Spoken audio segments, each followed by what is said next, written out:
afternoon. I'll call to order this regularly scheduled meeting of the Community Development Committee of the Metropolitan Council for May 20th, 2024. I'm the chair, Councilmember Robert Lilligren, joined by a healthy quorum of the committee. Council members, before we get going, I just want to kind of point out a couple things. One is we have our draft 2050 housing policy plan, which we did not get to last week or last cycle. So we really want to make sure and spend some time on that. And we had an update at committee of the whole recently, but this will be a deeper dive, of course. We have the Imagine 2050 land use policy 60% draft review. And so these are kind of big things. And I just really appreciate how much this committee has rolled up their sleeves and really dug into this work. Thanks to those who are working on the Regional Design Guidelines work group and Councilmember Carter for her leadership there. So in an attempt to get through everything on this agenda today, I've asked Lisa to give me some suggested times for our items. And so once we work through the first items on the agenda and get into the information, the draft housing policy plan, we're going to try to be finished with that by 5 p.m. if that's possible. When we get to the Imagine 2050 land use 60% draft review, try to get through that by 5:30, and then that would leave us half an hour for the budget discussion. If push comes to shove, we can shift the budget discussion to another meeting if we need to, but I'm going to ask your permission to see if we can keep this moving along tonight and get through our agenda. Cool? Cool. All right. Thank you very much. Welcome, Councilmember. The first item is the approval of the agenda. We have it before us. If there are no changes, I'll consider it approved. Hearing none, we have an agenda. Next, we'll move into the approval of the May 6th, 2024 Community Development Committee minutes. Councilmember Wolf. Thank you, Mr. Chair. I have a correction to the minutes on page 5, the last paragraph before the number 3.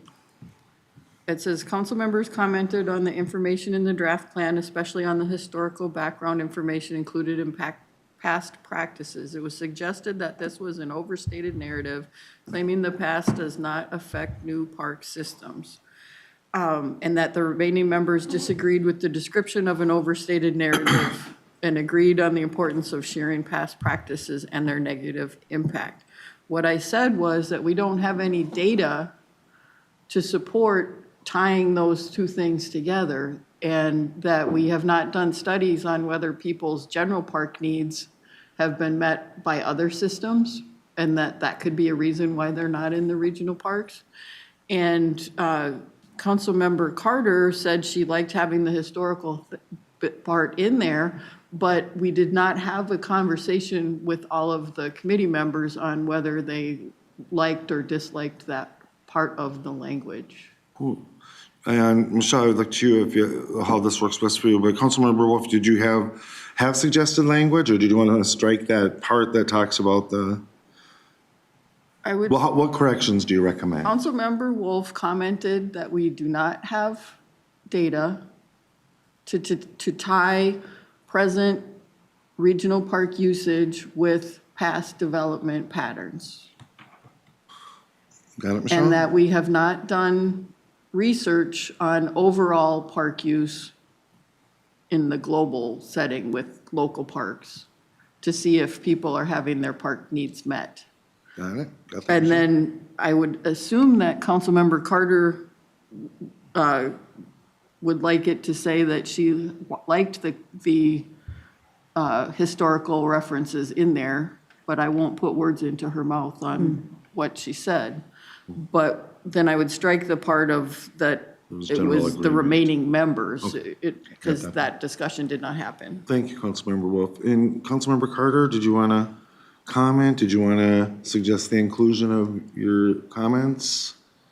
I absolutely would agree that I stated I would prefer the historical context remain there, as I saw nothing that was non-factual being stated in that context, and would appreciate that being recorded. Michelle, you got that? All right. Thank you. Yep. So with those changes, cool. I will move the minutes as Thank amended. you, Councilmember Wolf. Is there a second? Second. Thank you, Councilmember Bento. Any further discussion on the motion? Discussion. Hearing none, all in approval, please say aye. Aye. Opposed? That carries. Thank you for that work on the minutes. Next are the consent items. We have two, park acquisition opportunity and cleanup grants. Is there a motion to approve the consent agenda? So moved. Second. All right, any discussion on that motion? Discussion. Hearing none, all in approval, please say aye. Aye. Opposed?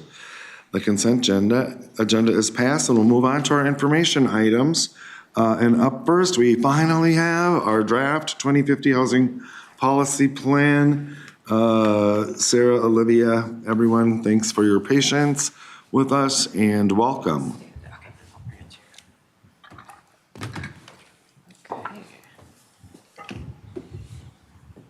Hello, everybody. We are really glad to be back tonight. I am Sarah Berke, the Senior Manager for Housing Policy and Livable Communities here, and I'm joined by Maia Guerrero-Combs, Senior Planner, and Olivia Boerschinger, Senior Planner, who can introduce themselves more if they'd like. And also want to recognize the work that the rest of our team has done on this plan. Some of you have gotten to work with Siri Hoff and with Maddie Schwartz on our team, and it's been a big group effort to get to this point with the housing policy plan. And we're excited to show you where we're at today, or actually where we were at 2 weeks ago, but basically where we're at today.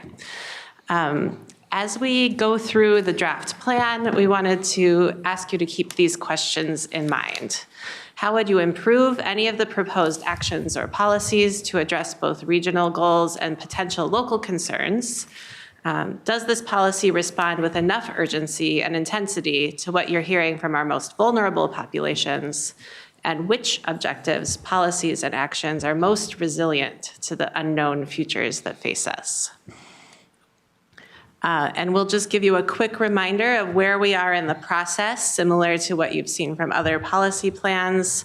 Last time you saw us, we were presenting about engagement we'd conducted over the past year with residents in the region and with local officials and with lots of different voices, and how that engagement had been used in drafting the objectives in this plan. And we're bringing back now these policies and recommended actions for the objectives.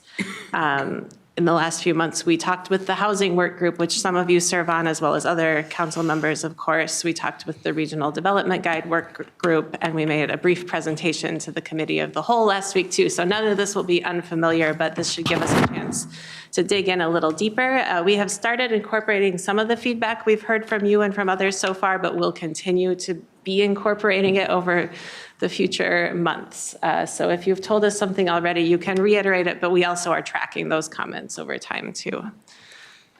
We are going to engage a bit more with a local government focus group coming up too. So there will be lots more feedback coming over the next several months as we move toward our final draft release in August for formal public comment. And I will let Maia and Olivia take it away. I'll sit over here. Thank you, Sarah. And like Sarah said, I'm Maia Guerrero-Combs, Chair, Council members, as Senior Planner with the housing group here at the Council. As Sarah mentioned, feedback. This is a slide that kind of highlights some of the key pieces of feedback that we've heard from the housing work group as well as the Regional Development Guide working group.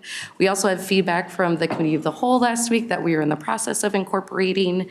And so we just wanted to highlight what your fellow council members are saying about the housing policy plan and how we're integrating that feedback into the plan.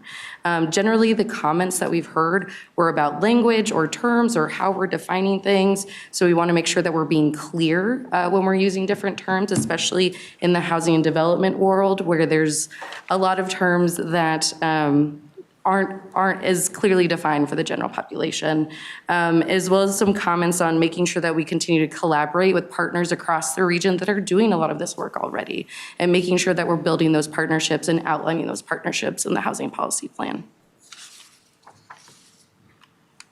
With that, this slide might look familiar. This is just a reminder about our objectives. So last time we were here in front of you all, we did talk about the objectives for the housing policy plan and how they're grounded in our engagement efforts. So our 7 objectives are separated into 3 main topic areas that reflect the main engagement themes that we heard to really ensure that we're listening to the needs of the residents in the region. The previous housing policy plan, Thrive 2040, focused a lot on the supply of affordable housing. And so this plan will continue to highlight the need to supply affordable housing, but also to focus on what that supply is. So how is that supply meeting the needs of the residents? Is it through supportive services, deeper affordability, senior housing, homeownership opportunities, or preservation and maintenance of affordable housing? And with that, we're going to get into the actions and policies of the housing policy plan, and I'll hand it over to Olivia. Hi. Thank you all. And so this is a slide too that should be familiar to many folks. I know we've presented this structure in the past, but just want to revisit it.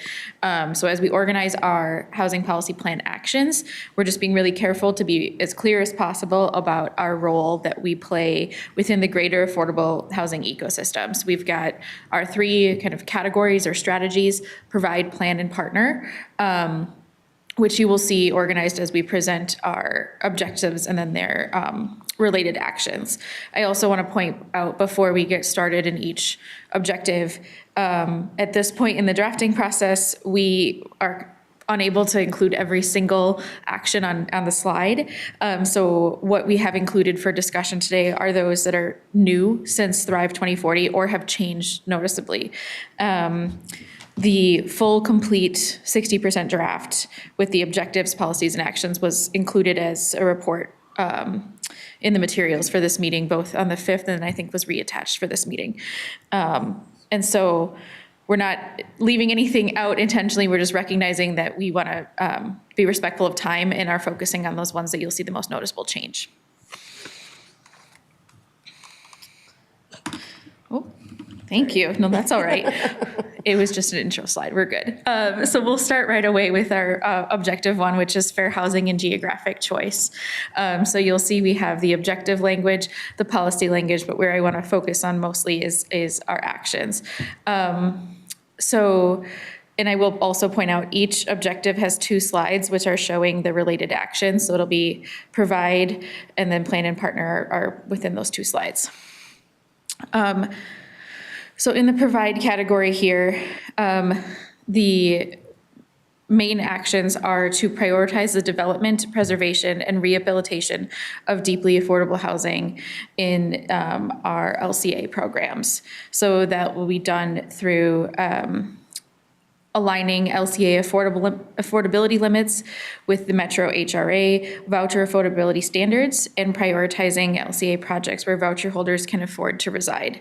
Additionally, requiring affordable housing projects awarded LCA grants to accept Section 8 voucher holders and offer rents that do not exceed payment standards. So where this is different is that the offering the rents that don't exceed the payment standards is the reason it's like a specific separate action. Additionally, another category of actions is through providing technical assistance.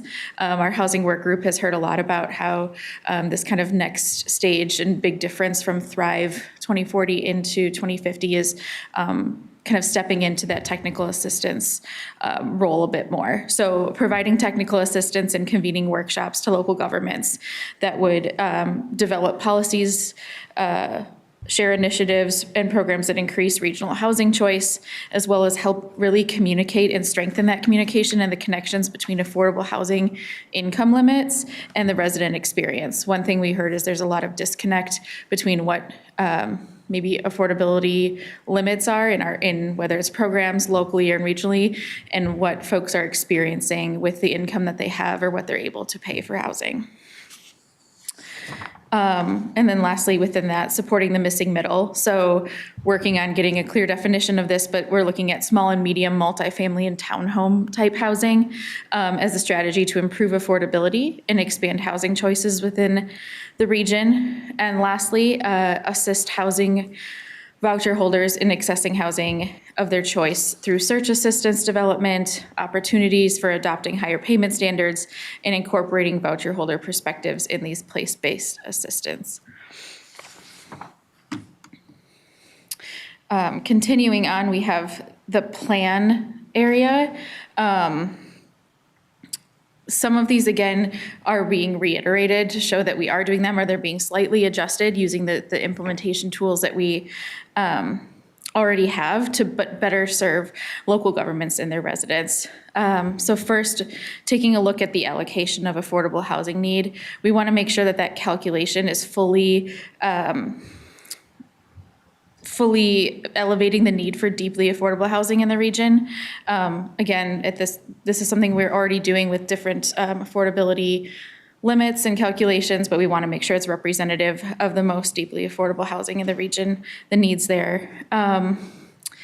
We want to consider adjusting the housing need due to the creation of or the loss of economic centers to more responsibly allocate where affordable housing is needed relative to low-wage jobs. So again, looking at the connection to low-wage jobs is something that is currently done, but we want to continue to elevate that to see if it can be updated throughout this 10-year cycle.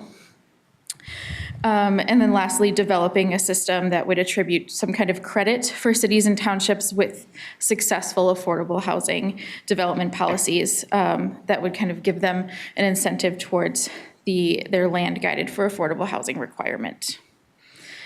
Similar to plan, the partner section, we do have many existing partners that we wish to continue and desire to continue, but we're just looking to deepen and expand upon these partnerships.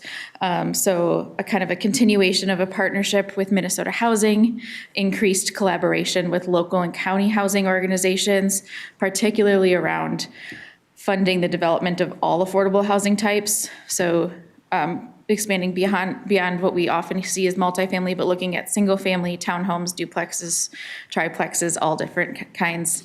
And then really give a focus on identifying and addressing specific challenges and barriers to development of affordable housing in different city and township contexts, so especially those in suburban edge and rural center community designations. Speaking back to how we wanted to relate things to what we heard through engagement when meeting a lot with our local government staff and partners and our TAG members, just really emphasized that the challenges or barriers experienced in developing housing are different depending on what type of community you're representing, and we want to be sure to kind of hone in and identify those a bit more. Objective 2. This is focusing on options to own and rent, so really to support and incentivize development, preservation, and maintenance of affordable housing units across all different tenures. So again, looking at rental, shared equity or shared ownership, and ownership models. Again, you'll see this emphasis on technical assistance at the beginning, so providing technical assistance and share out those strategies to counties and local governments for coordinated use of new sources of funding. What inspired this is that we know our local entities will be receiving the local affordable housing funds through the sales tax, and so that's not the only funding opportunity, but that's what's inspired this, is to provide technical assistance about how to implement those funds best.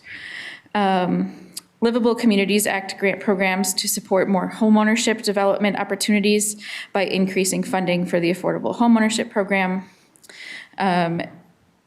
We also want to explore in partnership, and we've been working closely with our partners in environmental services and community stakeholders, what is currently called the Publicly Assisted Housing Conservation SAC fee cost to prioritize reductions for deeply affordable housing projects. We are looking to explore opportunities in the HRA to build capacity for programs that increase the ability for voucher holders to build wealth and access housing of their choice as economic situations change. And then again, in partnership with environmental services, continuing to seek opportunities to defray costs for manufactured home communities as they connect to wastewater systems.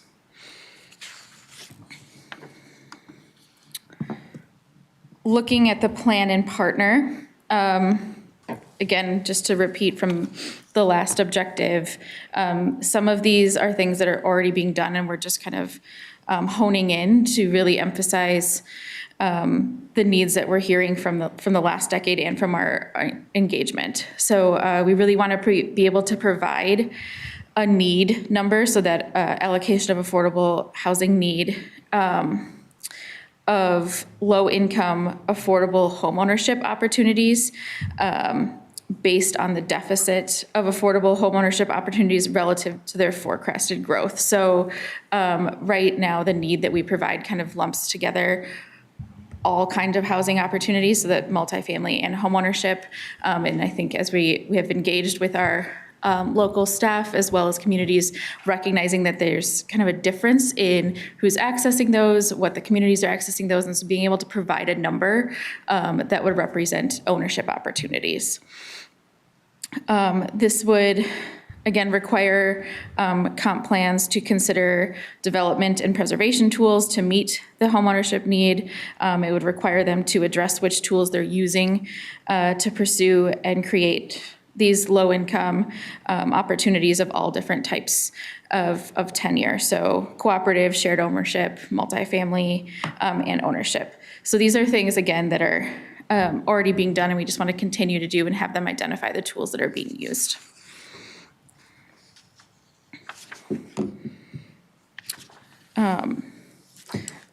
In partner, I apologize, I had a wrong note here. We want to continue to increase collaboration with local and county housing organizations and funding programs to increase, again, affordable housing at all tenures, and really step into more of a convening role in this sense to convene regional conversations that reduce these barriers across state, regional, county, and city affordable housing programs. We know that there's a lot of opportunities out there, but there could be barriers in accessing the variety of different types of funds that are there, and really play a convening role to see what we can do to reduce the barriers to get the funds to those projects that need them. Ooh. Is provide on there? Provide was first. Oh, I apologize. My notes are flip-flopped, so bear with me. So entering into objective 3, this is in our section 2 of, we'll go back to our dignity and decency, so kind of our next subchapter of topics. I feel like most of my things are reversed here, I apologize. I need just a moment.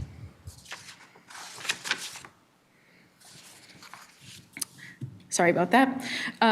So the first one is focusing on stability. And so this is really to develop programming that supports local, regional, and state policy, making it less likely for folks in the region experiencing housing instability and homelessness, and focusing support on those who are experiencing homelessness and housing insecurity.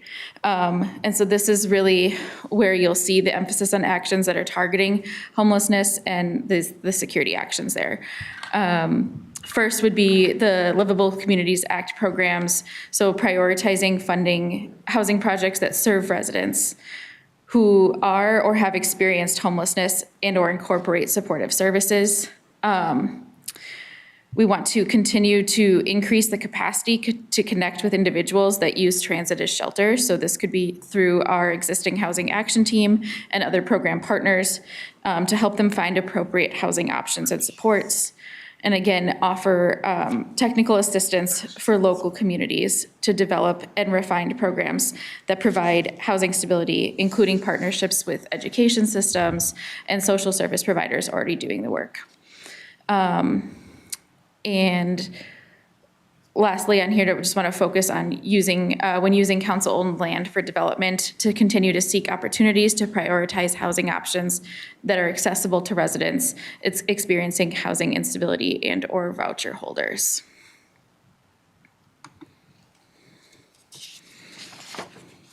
All right, and in the plan and partner, we want to continue to, again, have our local comprehensive plans identify these tools that they'll use to meet the need for stabilizing services and shelter. This would be something a little bit new, but again, had come forward a lot in our engagement.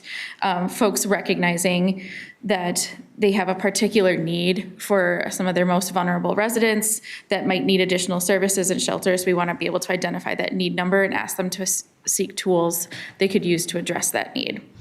And then again, to continue to credit newly constructed high priority homeless units towards a local government's housing allocation. That is something we currently do and would continue to do so. In terms of partnership, a lot of it is continuing to collaborate, again, with our community orgs, our continuums of care, community action partnerships, and even educational, like schools, on funding sources and priorities for ending homelessness in the region.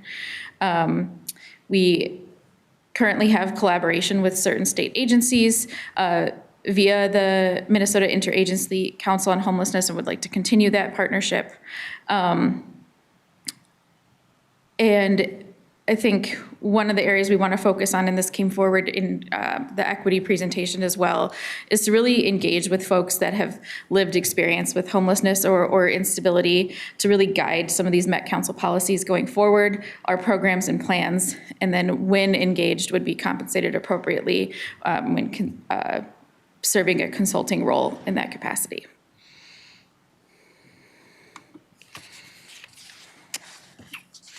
And then objective 4, so the last in section 2, is on quality. So this is really focusing on affordable housing being built and maintained to a high standard that ensures safety, accessibility, and a dignified and healthy place to live for all. We would like to have an action of increased prioritization for affordable housing, preservation and improvement in our LCA funding criteria. We want to, again, provide that technical assistance on program design for local naturally occurring affordable housing preservation efforts. We want to really ensure that local incentives are well designed for improving or maintaining housing quality and affordability. This is where you'll see us initially bring up the support for development of affordable senior housing options at various care and service levels. So priority with those that have had less access to wealth building opportunities, as well as partnering with environmental services to support the prioritization of low income and historically overburdened households through the private I&I grant program. And then lastly here for plan and partner, some of these we are exploring of how we are still calculating these or would be implementing them, but considering credit towards a city or allocation need number for the affordability, preservation, and substantial rehab of affordable housing units that are either set to expire or in a state of disrepair. We're seeing an increasing number of whether they're low-income housing tax credit units or other kinds of subsidized units reaching the end of their term or aren't maybe guaranteed to have affordability too much longer in the future. And we recognize that those could be a loss of affordable units. So seeing how we can encourage and support communities that are taking actions to preserve those units or provide some kind of programming or funding for substantial rehab. Again, in these need calculations, we're looking at providing additional numbers for accessible housing units and have those be considered in our local level plans, as well as affordable senior housing options. So you'll see that through the other bullets there. And then in partnering, looking to participate more in conversations that are around implementation or supporting tenant protections that are really focusing on that accessible, safe, and healthy housing. We want to continue to reach out and work with partners in the advocacy world, public finance domain, so looking at housing like Minnesota Housing, again, monitoring some of those programs that are nearing the end of their federal subsidy, and again, focusing on tenant and landlord relationships, continuing to cultivate relationships with landlords that are participating in the housing choice voucher programs there. And I will turn it over to Maia for section 3. Great, thanks, Olivia. So our section 3 and our final section for tonight to go over actions and policies is a section titled Connection and Wellbeing. And our first objective in that section focuses on cultural connection and well-being. The associated provide actions really prioritize, well, first I'll say this is really where we get to implement our anti-displacement framework. So we've worked closely with the anti-displacement framework team to make sure that we're reflecting those strategies within the housing policy plan. And so if you're familiar with the presentation we had on April 3rd, you'll see a lot of those strategies represented here. And so for provide, really prioritizing investments that implement displacement mitigation strategies. One of the ways that we can do that is within our LCA grants by prioritizing or supporting community connection and scoring criteria, which would really mean prioritizing projects that preserve and or add to the cultural landscape of the neighborhood the project is located in, or prioritizing culturally responsive approaches such as interest-free mortgage products, multi-generational housing, and community-designed housing projects. A lot of what we heard through resident engagement and some of our youth collaboration engagement. Other provide actions would be around technical assistance. We know that a lot of connection happens at the local level. So making sure that we are providing assistance, supporting the development of community level programs, working to promote equitable access. So things such as down payment assistance for first-time home buyers, as well as affordable housing trust funds and how local governments are developing those. And then the last bullet point we have under provide is developing technical assistance on anti-displacement policy development. And so making sure that we're sharing our best practices and we are providing a resource for local governments to tap into when they're developing their own policies.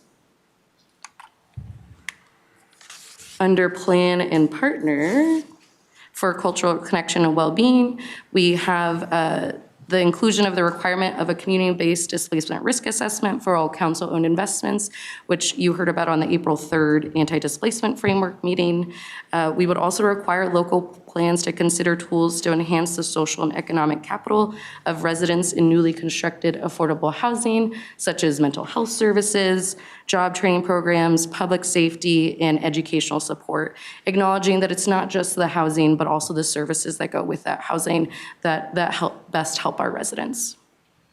Under the partner, we want to make sure that we continue our collaboration with anti-displacement groups around the region, including the wonderful work that the Blue Line Anti-Displacement Work Group has done, and make sure that we're aligning and integrating practices across all of our Met Council groups that are working within anti-displacement, in the anti-displacement realm.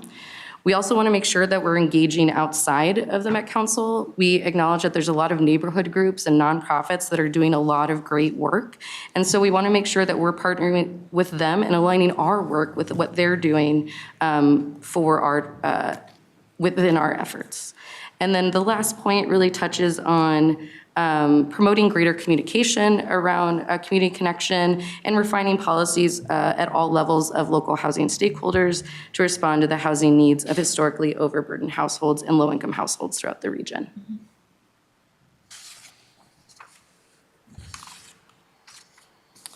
Our next objective is equity. Under the provide, we want to have LCA grants support projects that work to repair historical injustices and intentionally incorporate an equity component. This is continuing a lot of the work that LCA is already doing. We highlighted the ways that LCA can do that by supporting equitable development policies through the policy development program, as well as making sure that the affordable homeownership program focuses on prioritizing projects that increase ownership opportunities for historically excluded households. We also want to make sure our research team and ourselves are maintaining our, we already changed, it's all iterative. We already changed this language, but we want to make sure that we're maintaining data that looks at a lot of equity concerns for place-based decision-making and making sure we're making that available for all of our stakeholders around the region. We also want to make sure that we're investing and supporting projects and activities around fair housing in the region, such as the Fair Housing Implementation Council, and making sure that we're continuing to have a large role in providing fair housing training and resources and other similar projects. The next bullet point talks about providing tenant protection policy workshops in partnership with organizations local organizations that focus on housing justice for local and county staff, and make sure we're really flexing that convening authority that we have and using those resources. The next bullet point talks about conducting a study on the impact of inaction and providing affordable housing opportunities on economic and social disparities of residents in the region. So looking at if we do not supply affordable housing, what could the potential impacts be regionally, and starting to research that.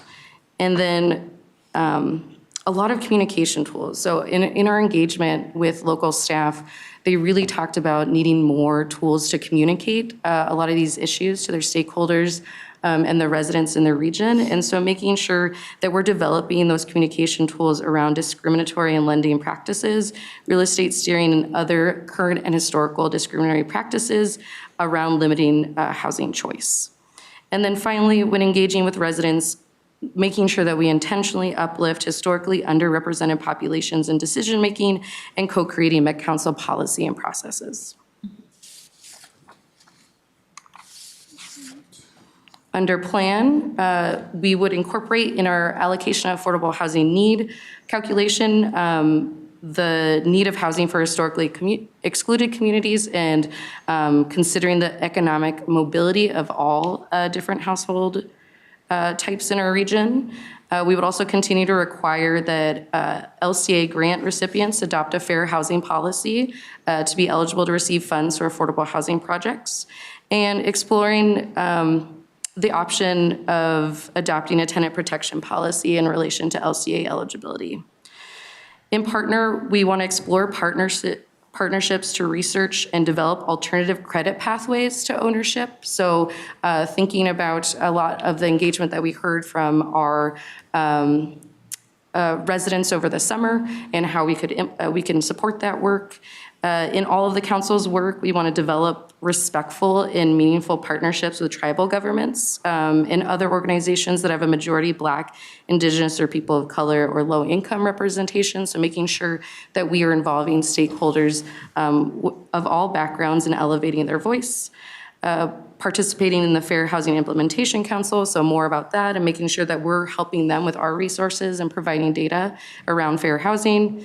And then participating in a regional conversation to reduce barriers in state, regional, county, and city funding programs that limit the entry of new affordable housing developers, specifically developers of color.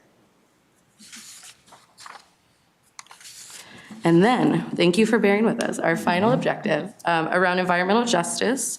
Under provide, we want our LCA programs to support the equitable development of and policies that support housing that adapts and mitigates to climate change and regional development. And really that would be prioritizing reductions for households that are energy cost burden and housing cost burden. And ways that LCA grants can support that is prioritizing energy efficiency, climate resilience, and decarbonization in development and preservation projects. We also want to provide climate mitigation and adaptation technical resources to local governments. So like Olivia said, really stepping into that technical assistance role, especially around environmental justice and the ways that we can create more resilient housing, and then continue implementing energy efficiency efforts for council-owned housing units and making sure that we're walking the walk with our own housing units. Under plan, we want to make sure that we're including utility costs where they are not already when we're talking about affordability limits and rent and ownership, because we know that those can be a large cost for households. And then we want local governments to consider opportunities to direct energy efficiency and weatherization and other programs towards low-income households or multifamily rental properties. And then under partner, we have explore opportunities to access and align with federal and state funding that supports climate resilient housing production and preservation. So again, kind of convening and being part of those regional conversations of all levels of funding. And then making sure that we're integrating the council's climate action work plan within housing policy commitments and strategies, and exploring other opportunities to partnership with organizations around environmental justice. And with that, we are to our questions. So Sarah posed these questions at the beginning. These are a guide. We're really here to hear your feedback and continue to integrate it within the housing policy plan. And so with that, I'll turn it back over to you all. Great, thanks Maya, thanks Olivia, Sarah, your teams. You can really see the work, you can see some of the earlier comments being integrated into what you're presenting, I appreciate that. Committee members, comments on the questions or on any part of what was presented? Councilmember Dolkar. Thank you, Mr. Chair. Sarah, Olivia, Maia. Yeah. Thank you so much for the very detailed presentation, and what you presented tracks with what is written in the plan. I'm guessing that's all of the plan. I'm gonna do a couple of comments, and then I have questions, and the questions are more or less like education for me.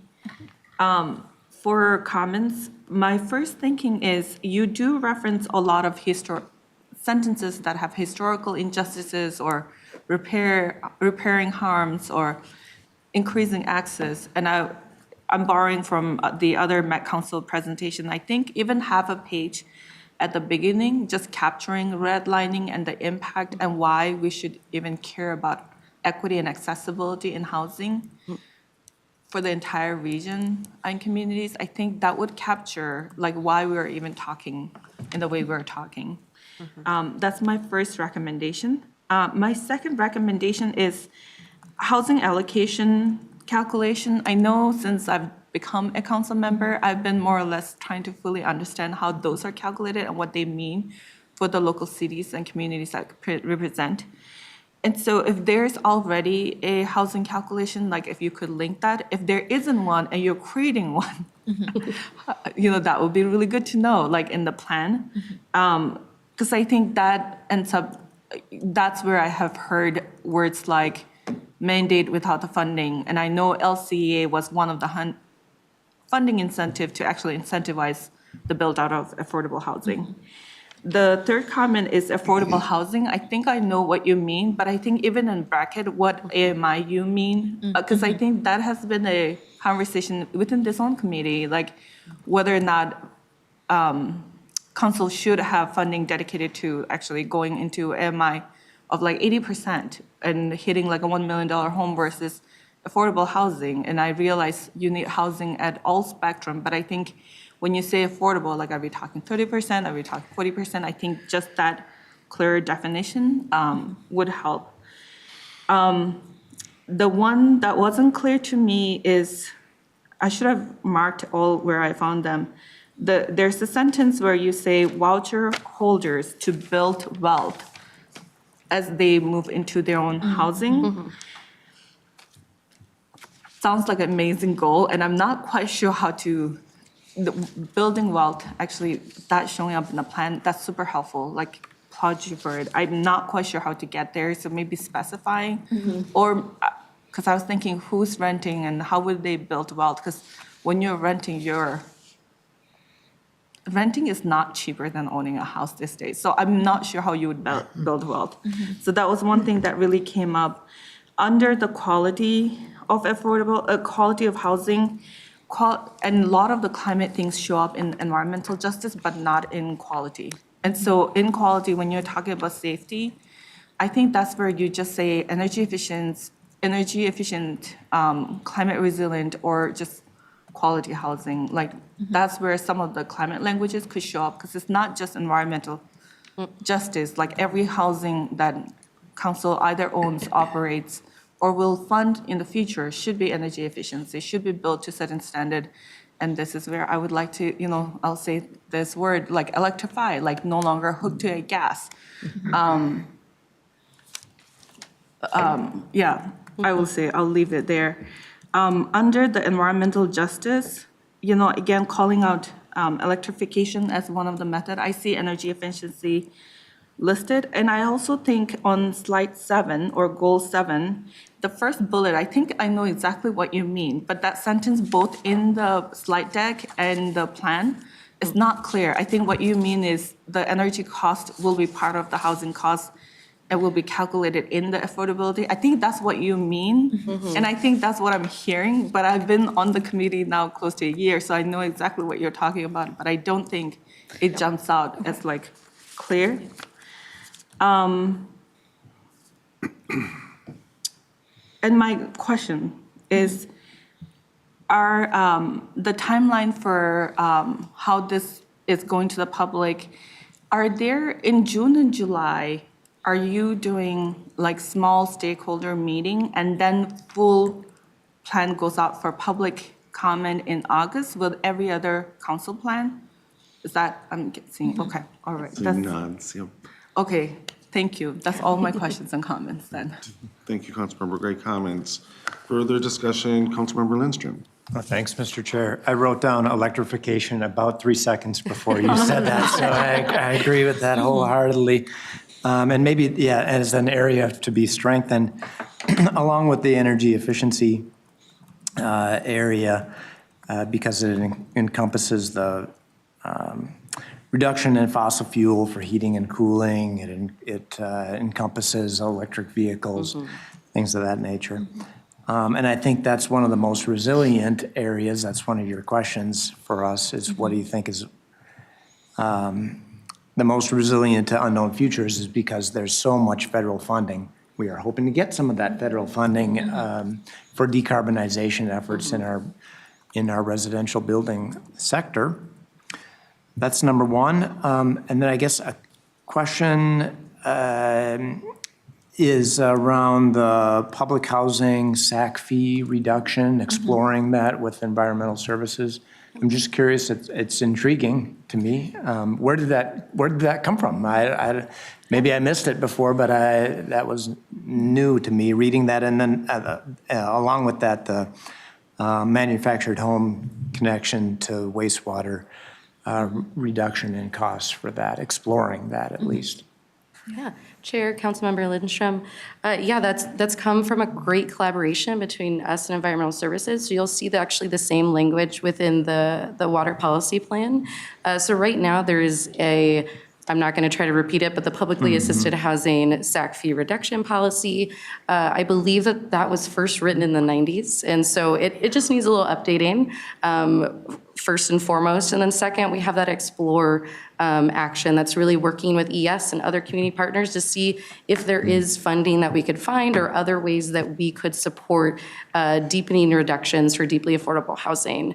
And this comes about because a lot of local governments struggle to find funding to get to that 30% AMI or less, even though that's our biggest need in the region. And so this exploration will really be a way for us to look at our financial tools and see ways that we could deepen subsidies for deeply affordable housing within the region.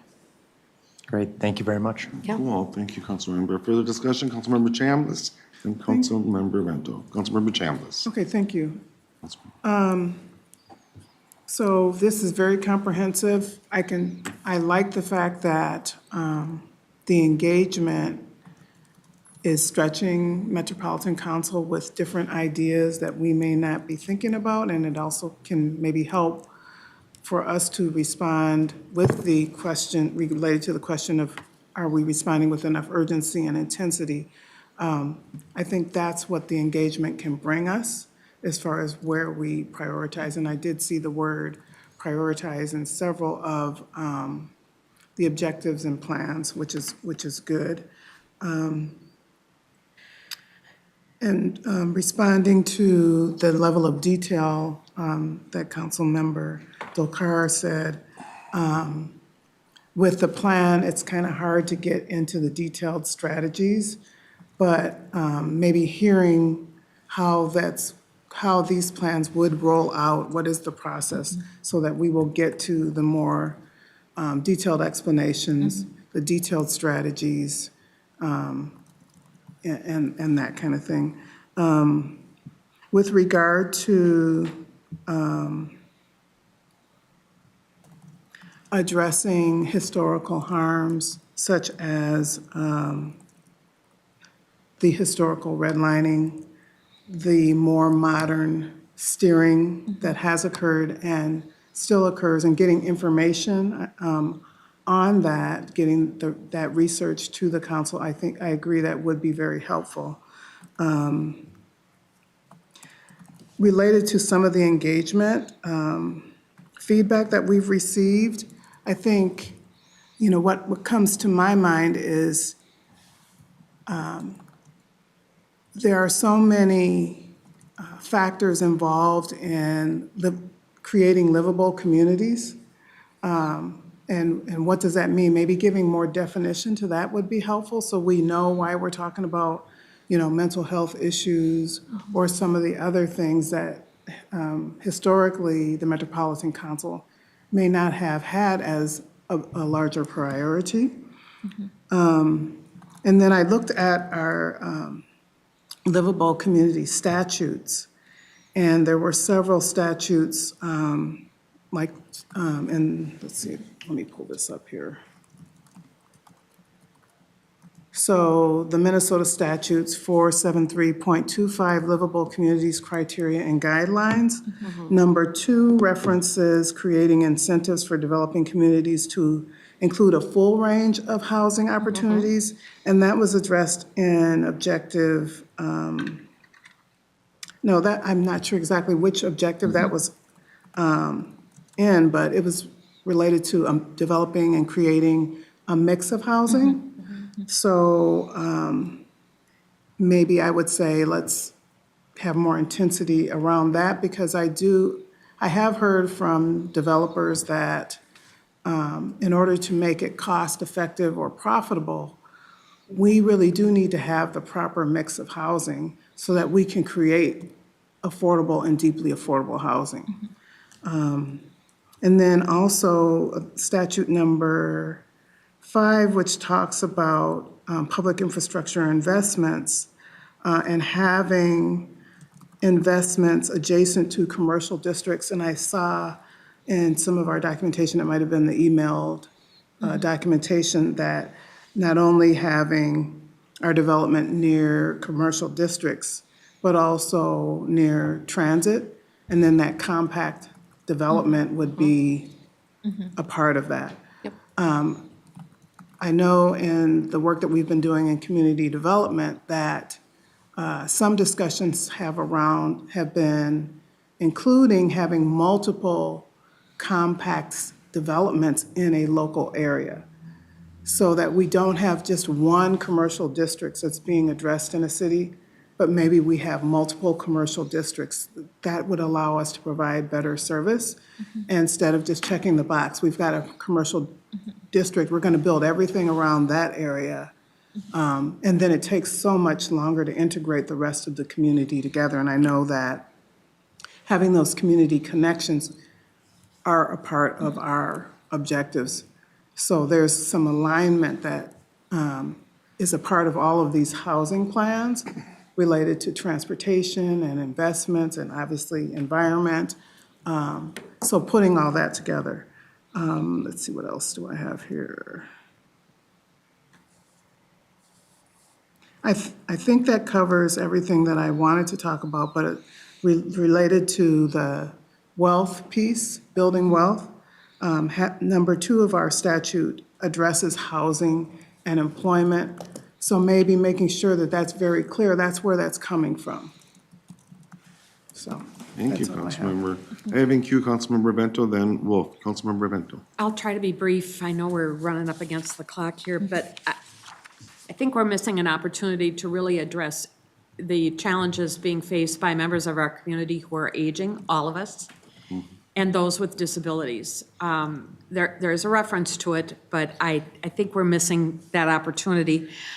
I would suggest that we go back through and think about the choice of words we use. I want to give an example on page 20 of 31, on slide, page 20, Objective 6, Equity, under the provide category, the 5th, am I where I want to be here? The 5th bullet, where it starts, conduct a study. Okay, I'm not talking about conducting a study here, I'm talking about choice of words. And I want to look at the last part of the sentence where it talks about providing affordable housing opportunities on economic and social disparities of residents in the region.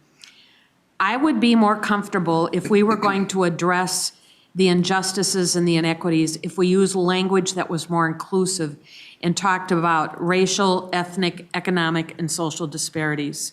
There are a lot of white people who are struggling mightily, and a lot of them live throughout the region. So I think we're missing an opportunity for them to feel included in this plan. The aging factor, it's huge. And even back on the homeless section, that one of the fastest growing ages for homelessness is the elderly.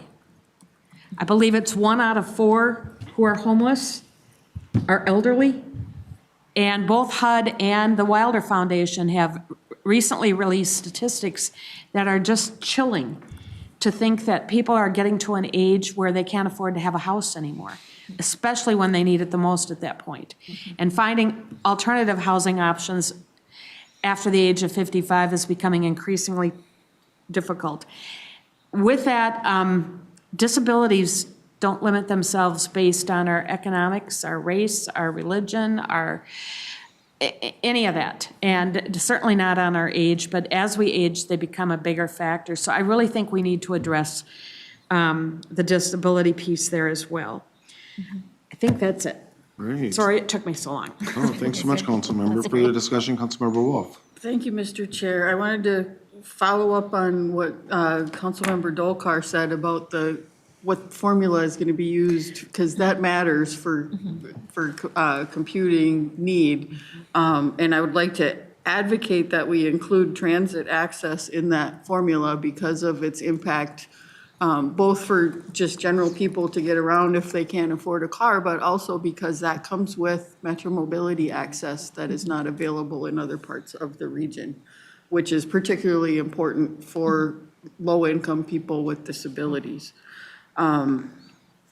There are a number of places in here where we talk about what LCA goals should be.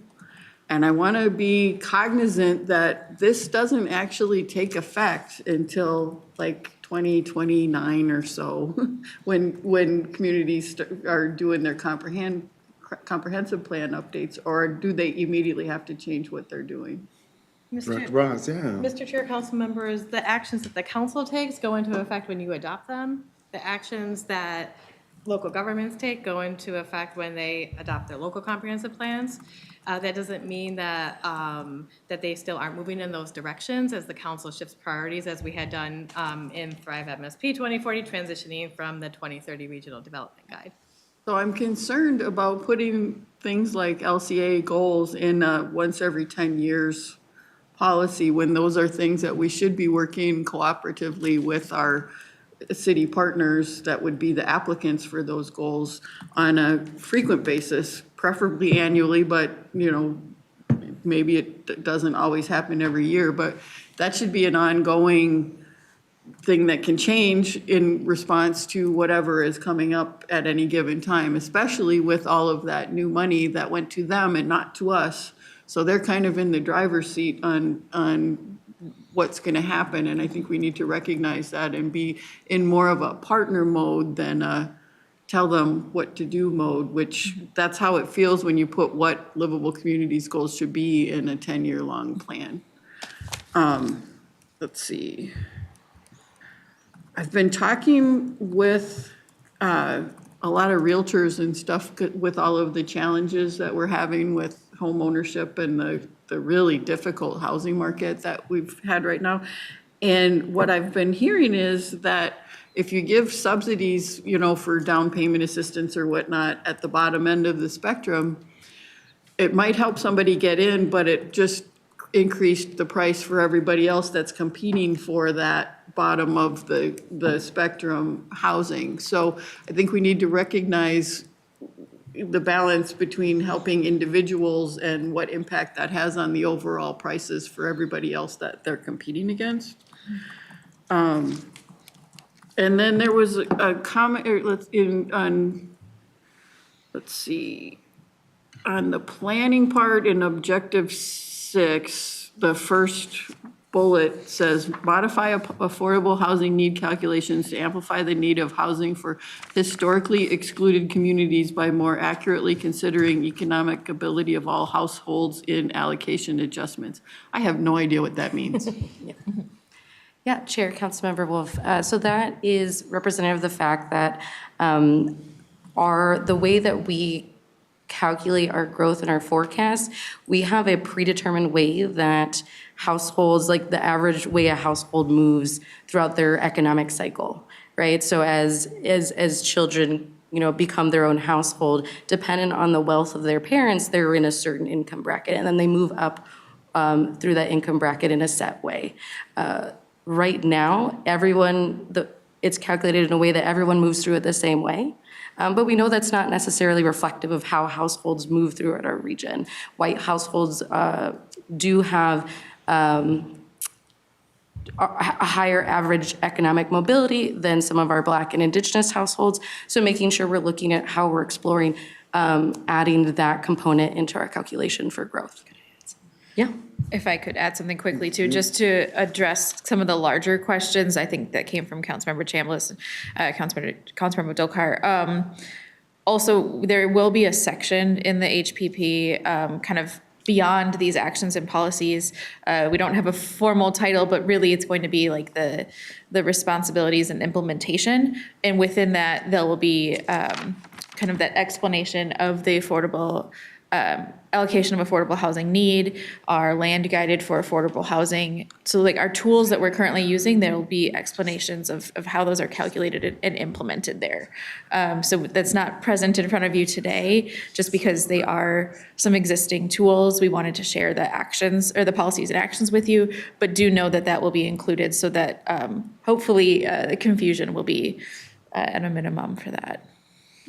Thank you. Councilmember Wolf? Thank you. And I would hope that we can acknowledge that there are differences within racial groups as well on how things turn out. As somebody whose mom rented out her room when I left for college, so I was on my own at 18, not everybody has that support. And my best friend went to Harvard, and she was Black and her parents were judges, and she had a very different experience than I did. So let's not assume that you have a certain experience because of the color of your skin or your ethnic background. One thing that is missing from here that we need to make sure we talk about is not concentrating all of your subsidized housing in one neighborhood. That's been a lesson that was hard learned with the Holman decree, and there's no discussion of that in here now, and I don't want to lose that lesson. Thank you, Councilmember. Further discussion, Councilmember Carter and Councilmember Vento, I swear you want to raise your hand. No. Oh, you don't? Oh, okay, all right, you're so poised. Unless you want me to talk. Well, let's I can just think of see. something. Councilmember Carter. Thank you. I would like to compliment the 60% plan and appreciate its construction and the manner in which you have been able to, underneath each objective, set forth the work that needs to be done, and recognizing that it is 60 and not 100%. I know all the words aren't here, all the data's not here, all the pictures, things that we are going to see in a final presentation. And we do want to be very, very careful, as everyone has stated, that the assumptions that we're making are called out, that there is that context there that even shares with us why this plan is necessary and why it is guided in the way that it is based on the work we've been doing over the years. I would hope that we are not missing an opportunity, as does Councilmember Vento, to address the needs of our elderly and our disabled. And I would call out too that we're looking for everything everywhere. And that, of course, we'll find later on, as you all put all the dressing in here, that there are some things in other places than we might have expected. There are a lot of places where you say, look for this, look for this data and discussion in dignity and decency, for example, where you call out specifically elderly information, information about the disabled. And so without seeing those words actually describing what we're talking about, we may make some early assumptions as to what may or may not be included. So thank you for the placeholders. We look forward to seeing the growth of those elements as the plan moves beyond the 60%. I do also want to reemphasize the importance of historical context as we look throughout the document, because there is a reason we are calling out the equity concerns, and specifically racial equity concerns. While race is not a reality, it is a context. And it is a context in which so many decisions have led to the results that we have today. So we see a lot of guidance toward correcting that history.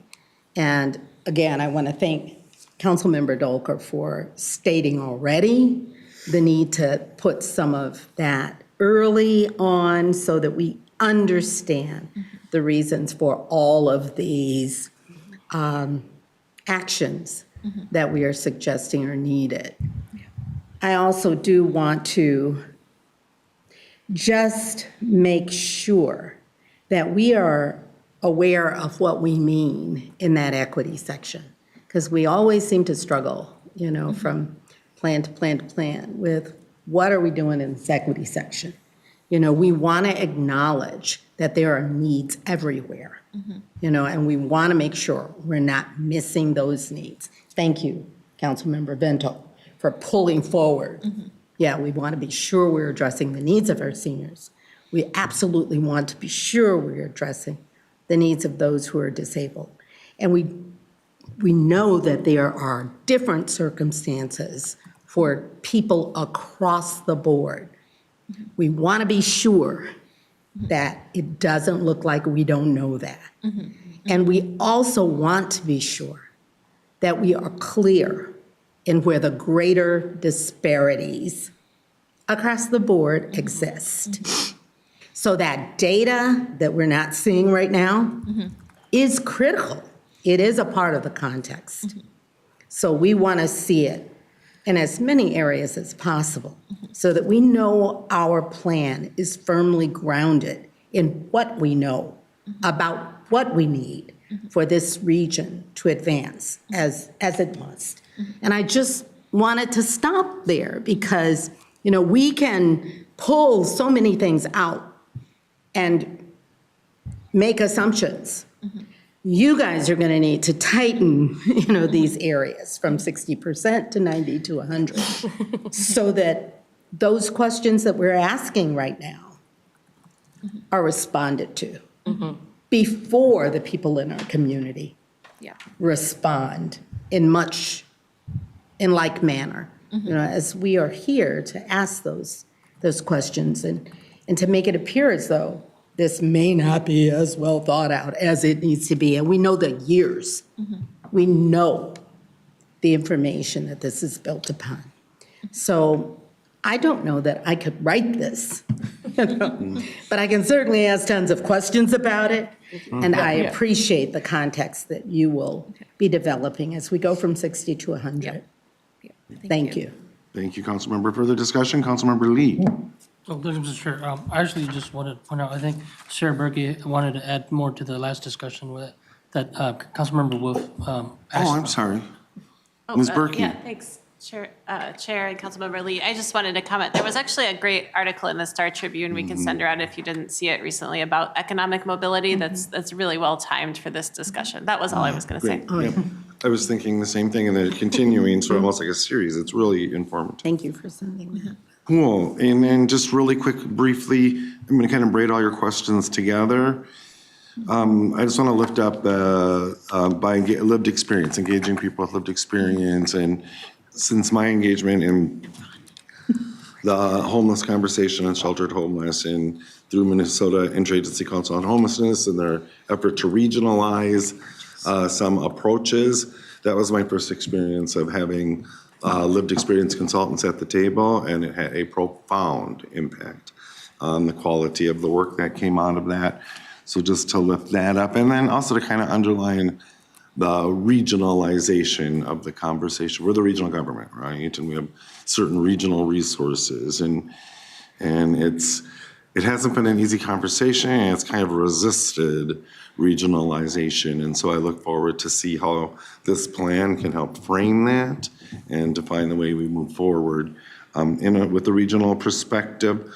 And the other, and this kind of goes to the last question a little bit, I'm glad you brought it up, and these weren't your words, these are the words I'm going to use, but expiring funding tools. They're coming to the end of their lives, and that is critical. And it goes beyond sort of the idea of preservation, right? One thing, just briefly, one of the neighborhoods I represented on the Minneapolis City Council, Whittier, had a huge influx of subsidized housing through the 80s, through the 90s. The neighborhood themselves did a study about the cost of sustaining the affordability of those units, and it was gastronomical. And so the spending chart Say went, astronomical or gas? oh, astronomical. I did say gastronomical. I must be thinking of dinner already, but it was like a spending on a spending chart. It was sort of like this, and soon there's going to be so much competition up here for every sector of housing, production, preservation. And so just to put that out there, I think that's a really big deal thing. Absolutely. Cool. All right, not bad. We're 15 minutes over time. I really, really want to thank you, Olivia. Thank you, Maia. Yeah. And thanks very much, Sarah, for this work. And like the rest of us, we look forward to the next iteration. Yeah, thank you all. Thank you so much. Thank you. All right, we will move in to the Imagine 2050 Land Use Policy 60% draft review. I invite up Ms. Torres. Angela, welcome. And we did see we had a update on this at the last committee of the whole as well. So thank you for being here, Ms. Torres. Chair and committee members, thank you. It's good to be in front of you yet again. I'm a familiar face.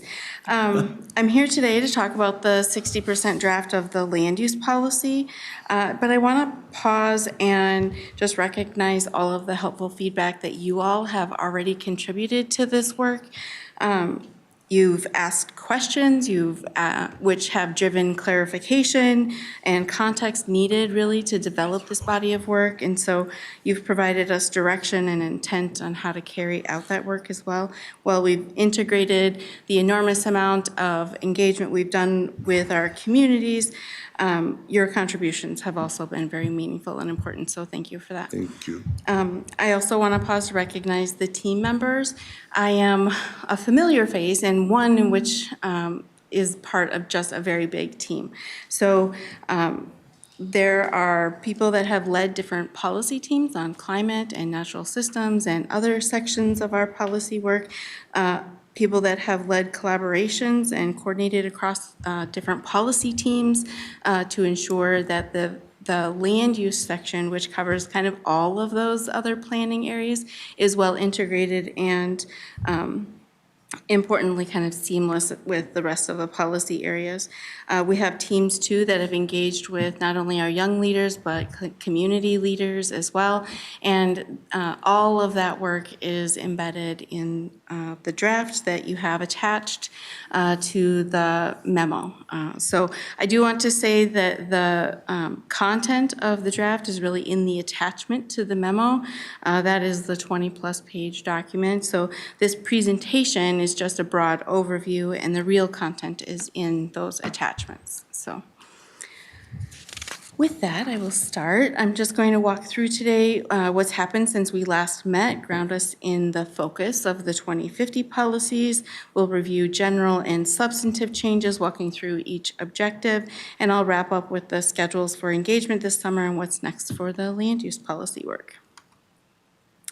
As a recap, the focus for the 2050 shifted to a people-centered approach, elevating the voices of underrepresented communities, valuing their feedback in equal measure, and considering the individual experience within the built form. This includes managing growth responsibly and respectfully, balancing competing interests and perspectives of many different partners. Also includes aligning need with opportunity, that people have what they need in a proximity that they choose for both travel and housing options. We focused on community connections within the design of neighborhoods and community. We focused on valuing nature for its own sake and not for its extractive value, taking a more holistic approach. We focused on climate resilience through an EJ lens, on equitable development practices, and the economic health of people. So here you've seen this, as I mentioned, I was at Committee of the Whole not too long ago, as well as last week. This is like the snapshot of 30 days, and it's a lot. The darker green includes some of our external stakeholders. The lighter green includes council member engagement. It doesn't include the American Indian Advisory Council, which had 2 meetings during this time, but which didn't focus solely on land use. So we've been in front of you several times with a more detailed presentation at that April 17th Committee of the Whole. So that's probably why we have less time today, because you're more familiar or more recently had a discussion about our work.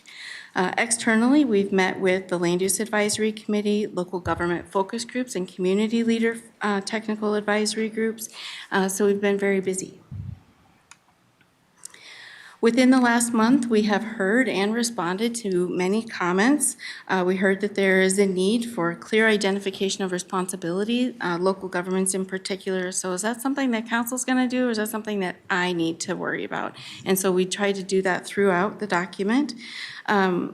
Local governments also expressed uncertainty about potential new requirements, which we completely understand. As policy changes, those planning requirements will also change, and we understand that there's concern about that. Lots of support for the connections between land use and the other policy areas, especially the transportation connection with land use.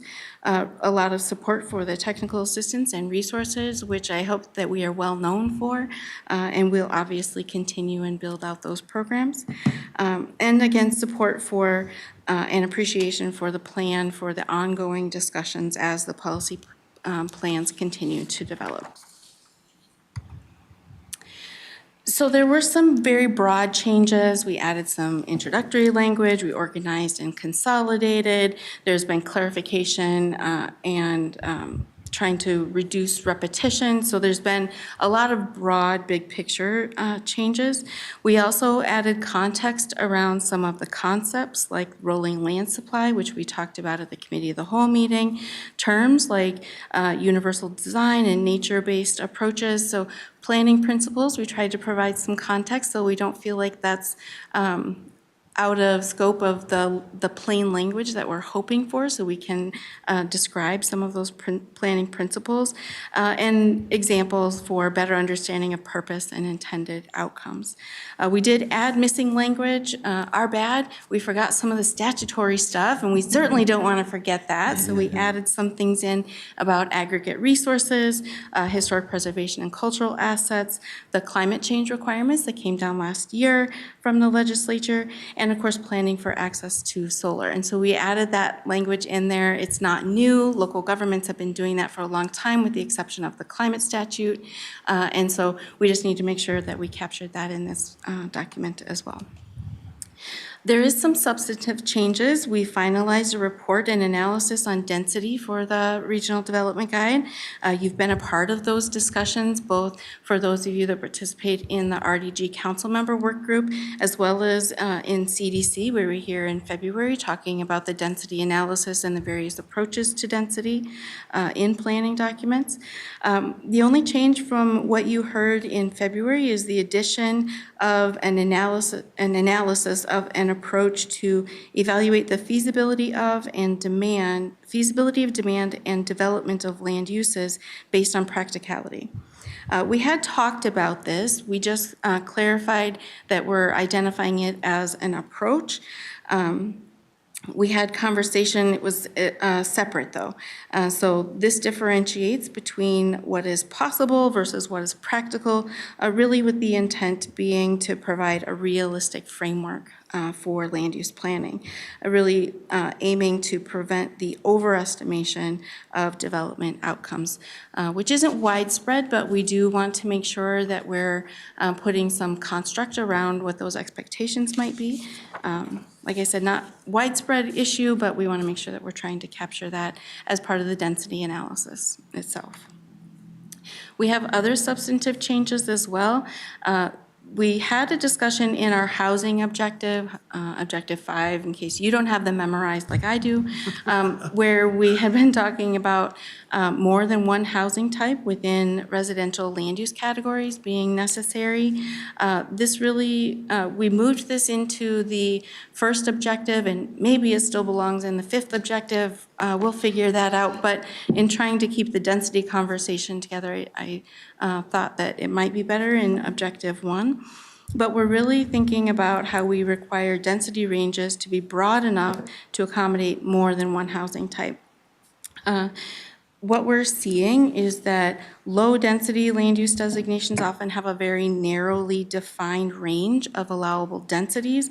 I can remember one comprehensive plan that's like 2.2 to 2.5, and then maybe the next land use category starts at 7 and above. And so we want to make sure that communities are really planning for the range of housing types that we want to see within neighborhoods and within communities. Diversity of housing type allows for people to live within a neighborhood, live within a community throughout the entire lifespan that everyone has. And so in thinking about your lifespan and how your life changes over time, you have different housing needs over the course of your life, and we wouldn't like to have an opportunity for people to be able to live by choice where they would like to, and perhaps that's in the same community. We also added context for orderly annexation related to some more recent planning issues that we brought before the committee. So we added support for protection of the long-term viability of growth and development of rural center communities.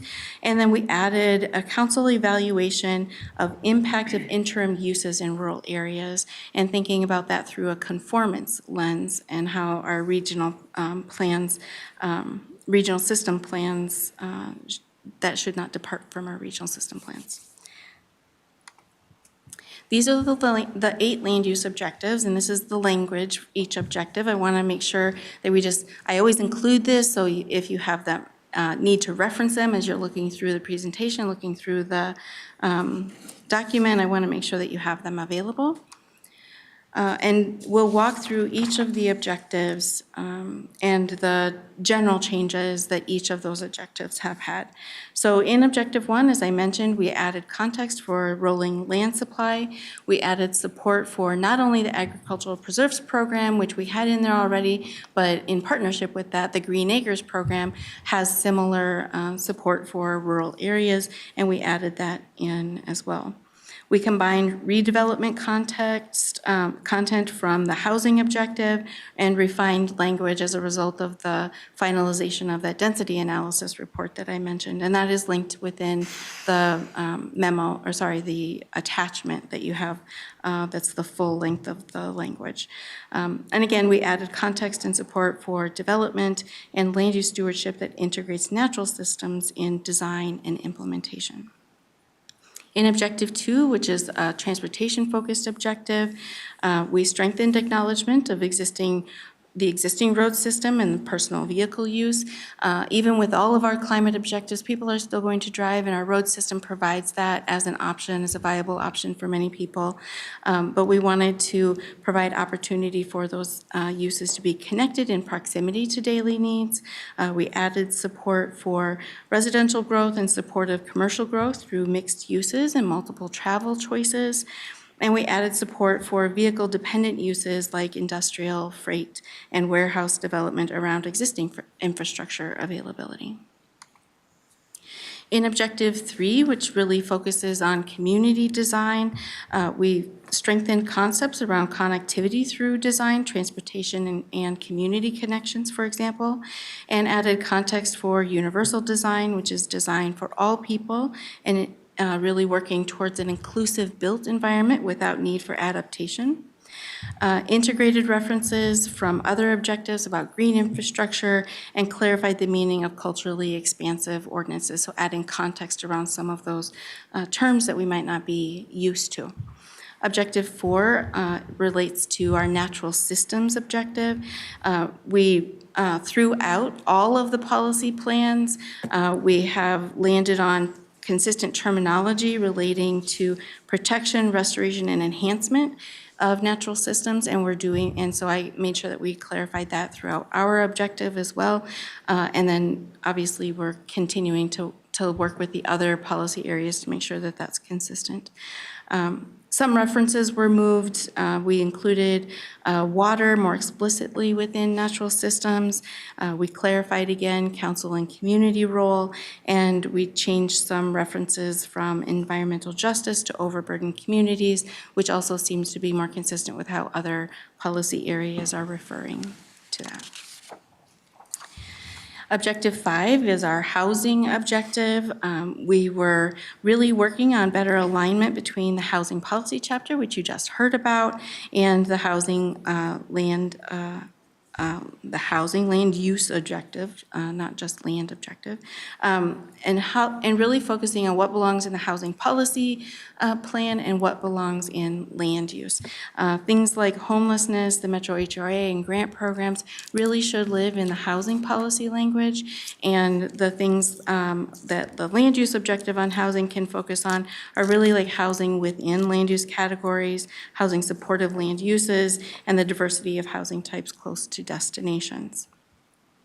In Objective 6, which is our equity-focused objective, we added emphasis on accountability through regular reporting and data maintenance, really thinking about accountability and building that into the language so that it's an expectation.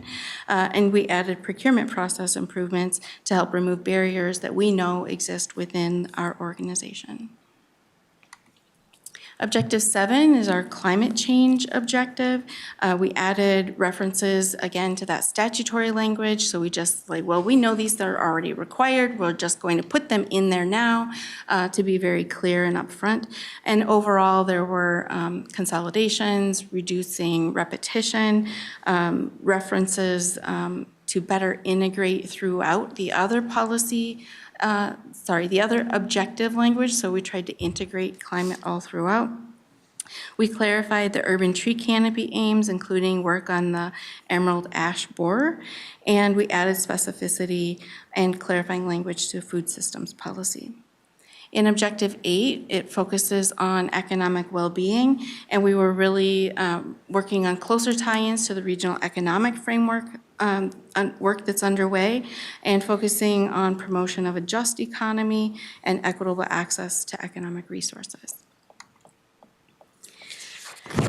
There's a lot of work coming up over the summer, and so I wanted to provide, from a schedule perspective, as much information as I could.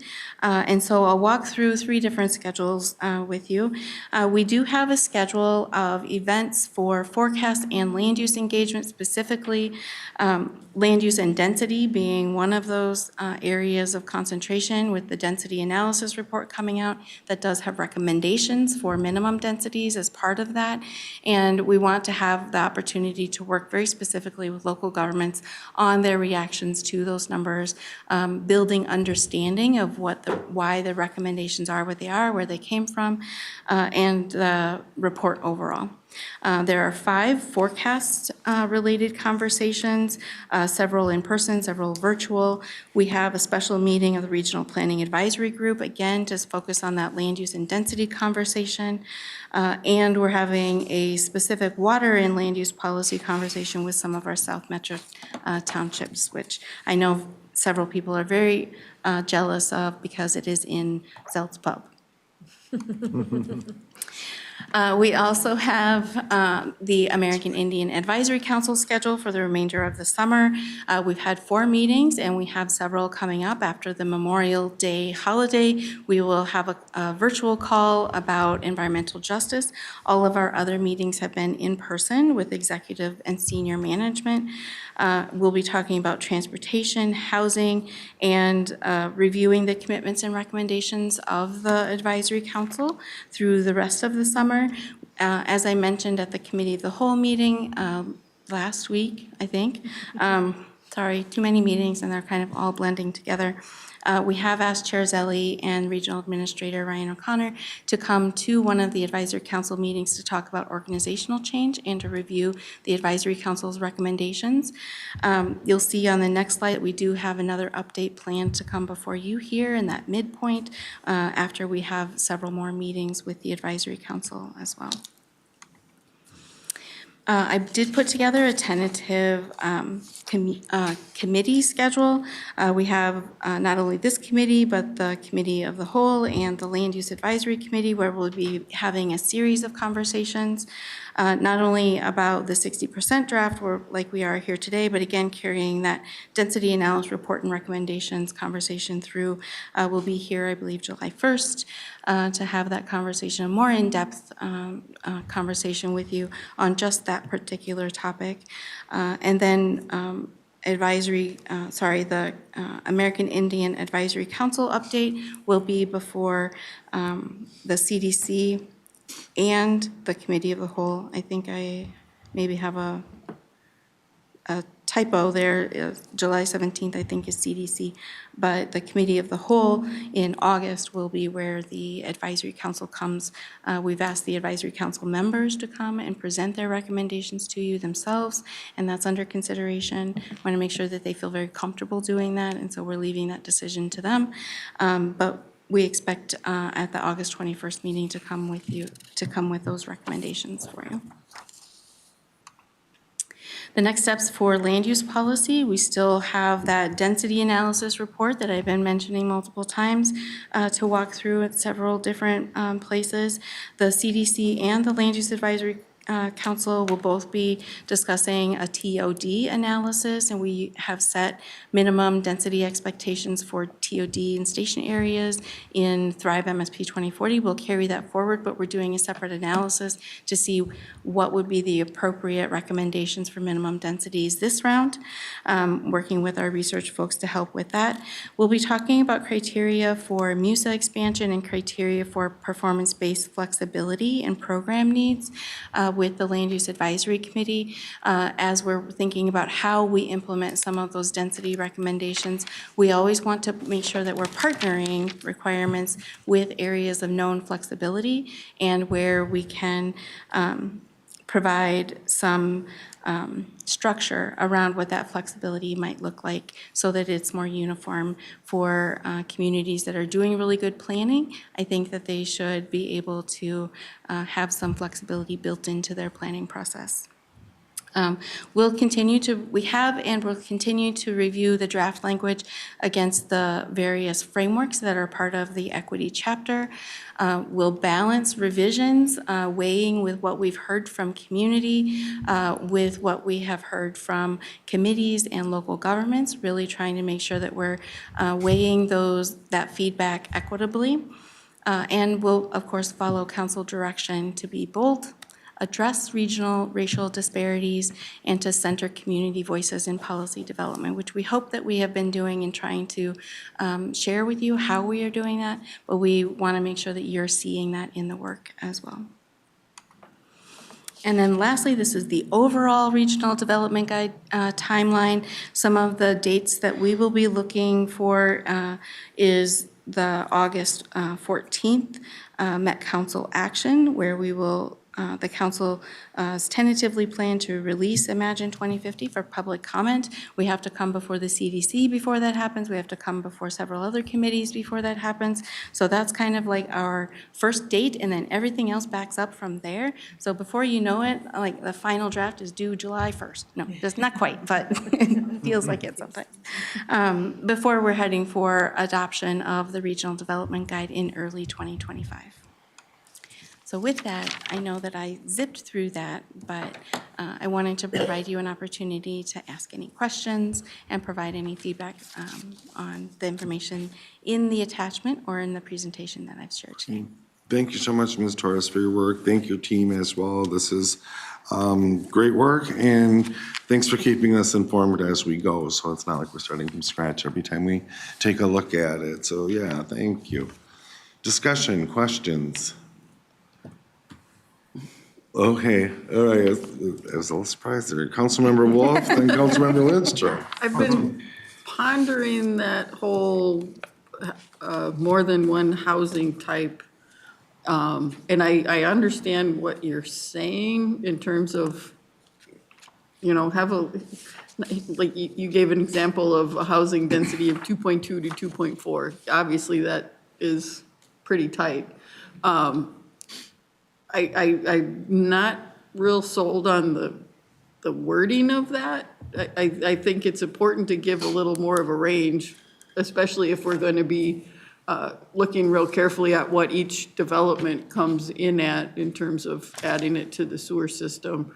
But maybe suggesting what a minimum range should be, like, at least 2 rather than 0.2, something like that. But then we also need to consider how we compute density, because we kind of, if we're looking at always the bottom of the range when we compute future density, we're actually encouraging people to make small ranges because of the way we compute. So that's maybe a discussion for the density thing next time, but I just want to put that on the radar. Great, thank you. Further discussion, Councilmember Lindstrom. I was just going to say real quickly, I appreciate the effort to put in plain language. I think that's been a shift that I've noticed, and I appreciate that. Thank you, Great. Councilmember. Thank you, Councilmember. Further discussion, Councilmember Chambliss. Yes, thank you. I might have missed this because I had to take care of my vocal cords. When you were talking about, I think it was on page 10 slide and page 9 on the presentation about connected communities. Where is that? Councilmember, is it objective 3 on community design?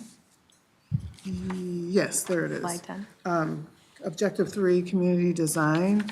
What do you really, and I think it was mentioned in the housing presentation too, what is really meant by connected communities? What are we trying to achieve there?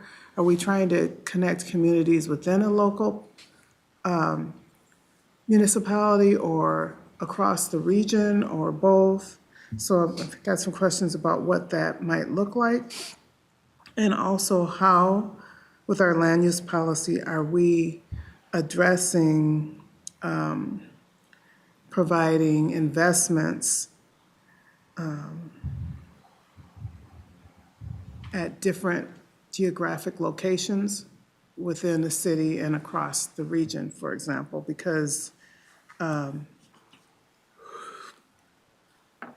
I've often kind of looked at a high level in the map and said that, saw that some of our investments based on our criteria are maybe going to the same geographic area.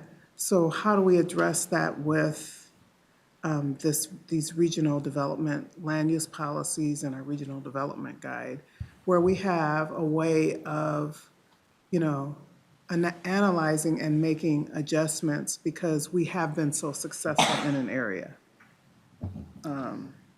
So, what are our benchmarks there? And then how do we allocate and reallocate resources? Especially since we have some of the same issues at different municipalities. So I feel like that's a gap that we need to take a look at. Well, Councilmember Wolf.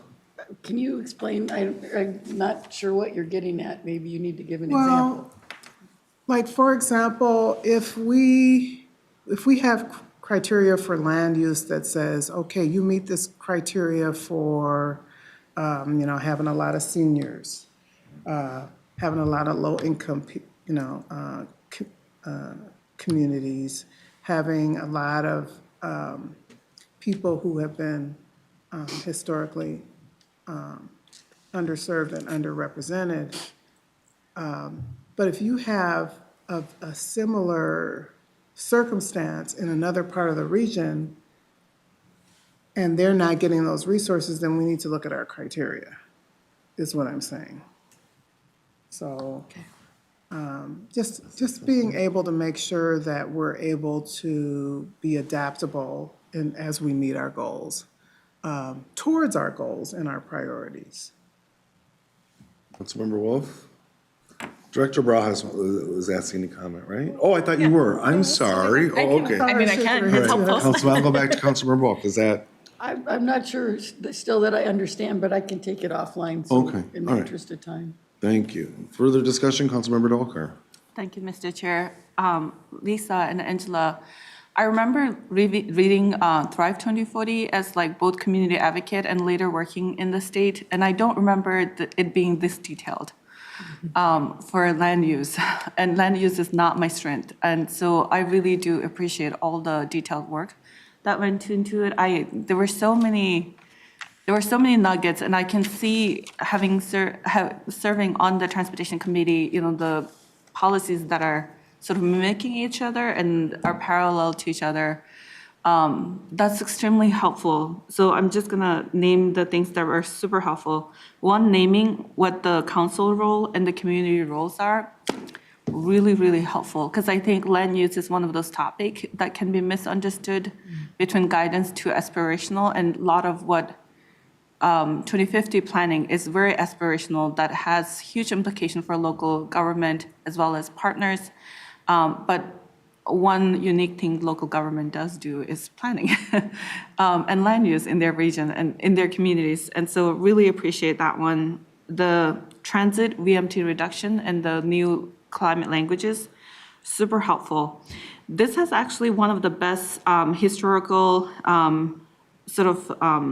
description of land use and indigenous and the relationship to the indigenous communities that come up much, much later. That was really, really helpful. I'll say the same thing I said. Even at the beginning, like even if you do just a half page talking about the historical land use, and then this land being Dakota land, just the land acknowledgement, and I will of course go back to American Indian Community Advisory Council and just ask them for the recommendation if they would agree with it. But I think just starting off of that would be super helpful, because you have it down underneath, and it's probably one of the best languages I've seen. The areas where I'm like, could use a little bit more improvement is one, and this may have been my doing, I'm not 100% sure, but one on agriculture and solar. It says discourage solar development on prime farmland or a state designated farmland. And I think that is actually a language that I think farm groups support. And I've heard that language from farm communities.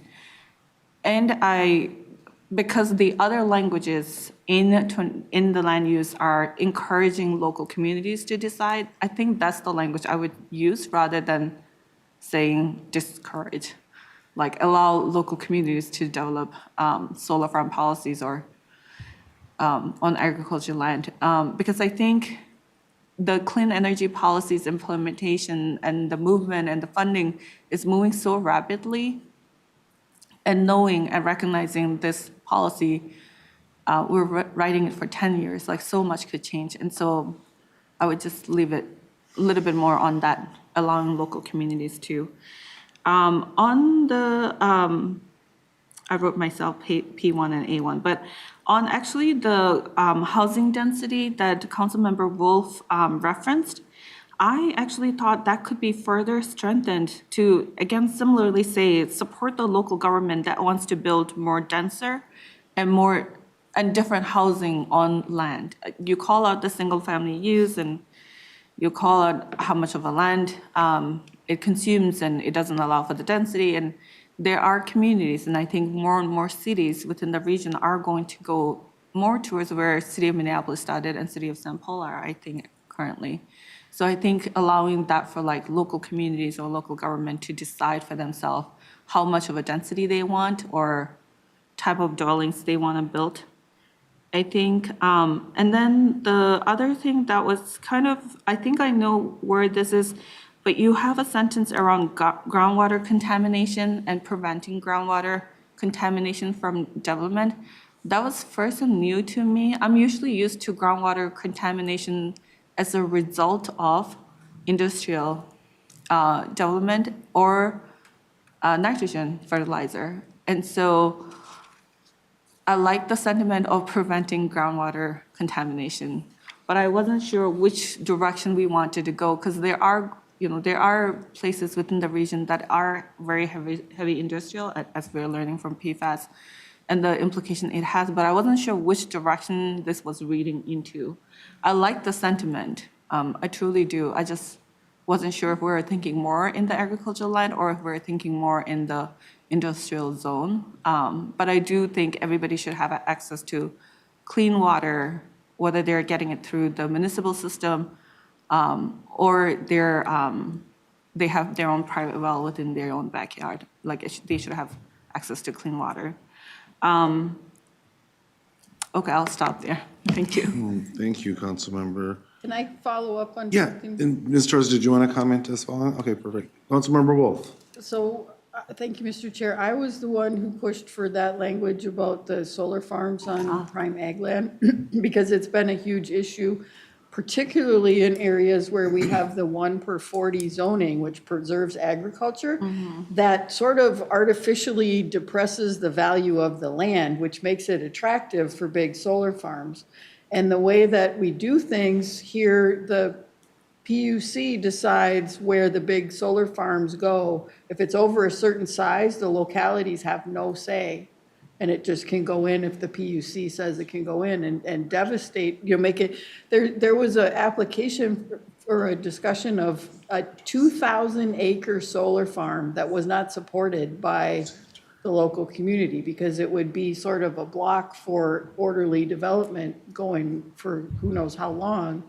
And so that it's a quality of life thing for the people that live there too. I mean, it's not just a quiet neighbor. Yeah, it's quiet, but that blocks off a whole big area that you can't get around if it's at that scale. There's no roads going through it or anything. And there's a frustration that our programs don't support, say, putting solar farms on top of barns and structures in agricultural areas.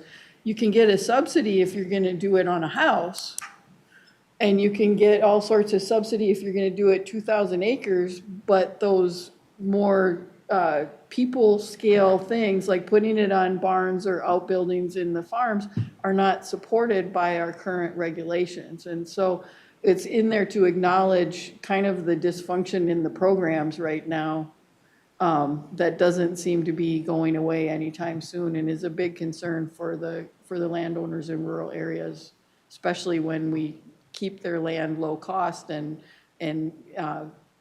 make them a target for the solar farms.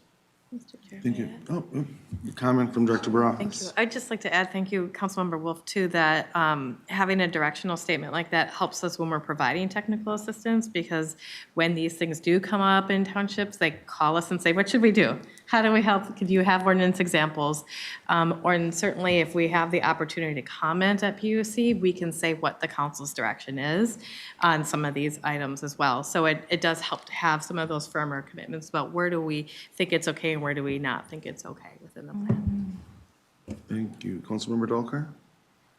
No, I'm taking both information, and I do think I may have also given one of the staff like an indication, like I was more in support of the comment that you just made, but I also realized this is a plan that's going to be written in 2050, for the next 10 years, and the clean energy policies is moving so swiftly, and it's changing the landscape so quickly, and the issue of local control, individual landowner consent, that's actively being debated.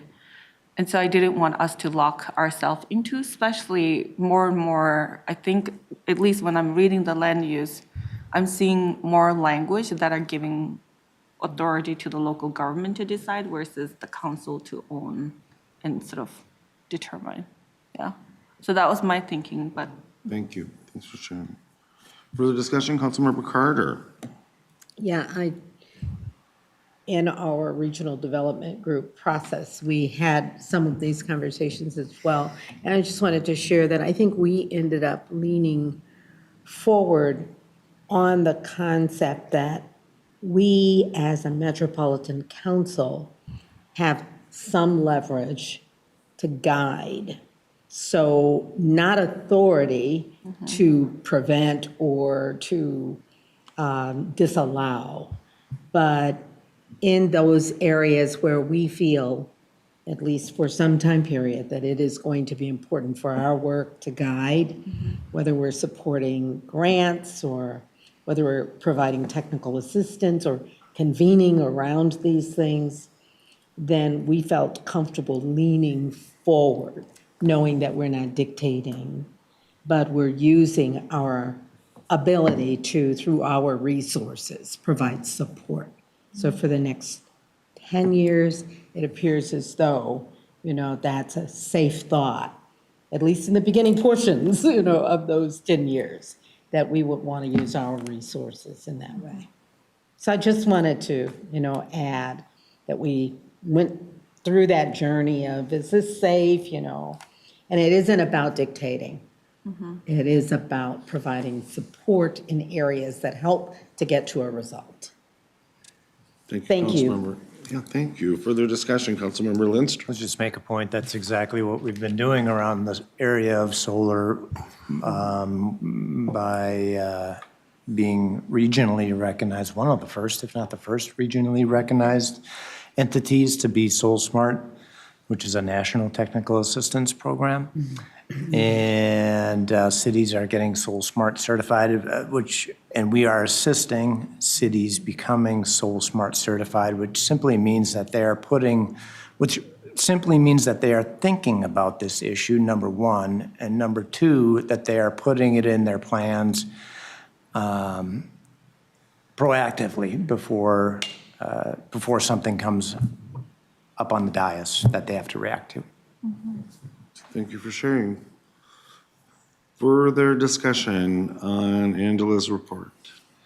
Seeing none, thanks again, Ms. Torres. Look forward to ongoing updates and looking forward to the presentation from the Native American Advisory Council. And the bits of it I've seen are just really impressive. So cool. Thank you. Thank you. So we have. I'll look to the committee and see what you want to do. I was talking to Director Barajas as well. Ms. Giesel is here, and I don't know, it's a fairly long presentation. And I don't know if folks want to have an introduction, or do we want to just make sure we're familiar with the materials? Ms. Giesel, yeah, if you have a comment or. Yeah, I was just gonna say, I'm happy to come back. I'll be here on June 3rd anyway, because the Q2 budget amendment, so it'll be the Maybe Heather budget show that day. Budget all the time. So, yeah. Okay. Does that work for committee members? 20 minutes at least for the conversation. I would say so, yeah. For this one, yeah. Yeah. It's a cool, and you already know where my gastronomical mind is. Cool. Yeah. If that's all right with you, Ms. Yeah, I so appreciate you just, being here. I've sent out the content. Nothing has changed yet, but, so yeah, I'll go into more details on some of the things that community development program units have been working on, talking about the revenue sources and what we'll be doing in 2025, and probably also give us a little bit of an opportunity to wrap our heads around what happened with session and maybe touch on some of that, because it will impact the budget since preliminary was wrapped up, 5 or 6 weeks ago, so. Okay, very helpful. Yeah. Great. Thanks, Ms. Giesel. Thank Thanks you. for your patience and understanding. Committee members, anything else? Michelle? Lisa?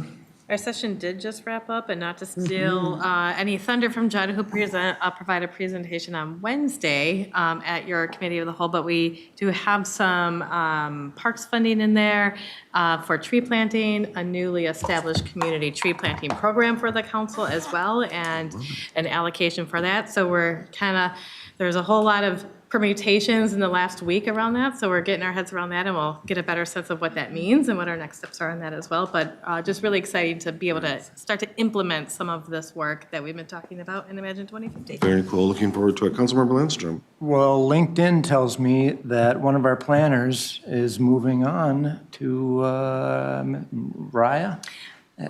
Smiley is in her third year of law school. Yes. And has Going to law decided. school? Yes, This is her third year. She's been going to law school part-time while working here full-time, and as you know, been doing an amazing amount of work and high-quality work, and has been pursuing her change in career to a legal career. She will start a clerkship or something real soon and be studying for the bar, so thought this would be a good time for her to step away and focus on her work. We wish her the best of luck. All the best. We will miss her, for sure. Grateful for her work. Anything else, committee members? Seeing no further business before this committee, we're adjourned.